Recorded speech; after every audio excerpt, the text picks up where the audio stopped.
shortcut, and what you have to do is go to the TIA portal again, and the TIA portal, what you have to do is go to Siemens and then crack, and then right click and run as administration. And yes, this is the installation key. Then select all, then install shortly, then all, then start long. Now it is already done. So close it, then again close this one and go to TIA Portal V17, double click, then open as an administration. This is totally integrated automation V17. So now let's check, because the problems are already solved here. And now what I have to do is click in the existing project, because we have created the project previously.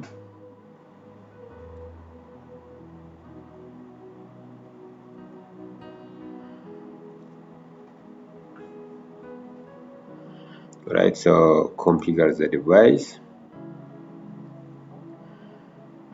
because we haven't configured the hardware in here. Add new device, because we haven't selected the controller.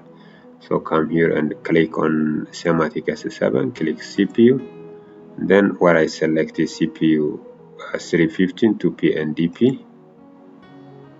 Then look at, this is the CPU one, what I want to select. This is version 3.2 and this is version 2.6. Let me select version 3.2. Okay, then scroll down and then add.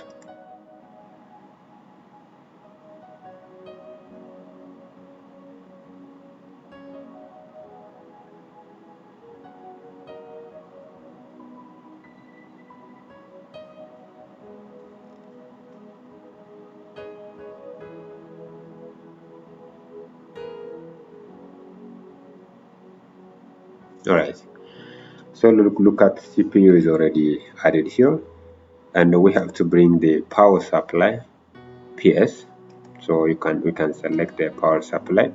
Whenever the power supply meets here, and we see the this rack line will activate. Let's click this. This activate. Again this activate. This activate. When you see 5 ampere, again activate. Again this also activate. When you go to 10 ampere also activate. Let's see 10 ampere. This activates. Again this activate. This activate. This. So let's select the 5 ampere. Okay, so let's bring this one into here. Yeah, this is the power supply, and we have memory ports here. Let's maximize and let's see the memory ports. This is a memory port, because CPU 315 2P and DP have a memory. That's why, because here we have a memory, and this is for input output modules. So in the upcoming video I will come up with the detailed setup configuration.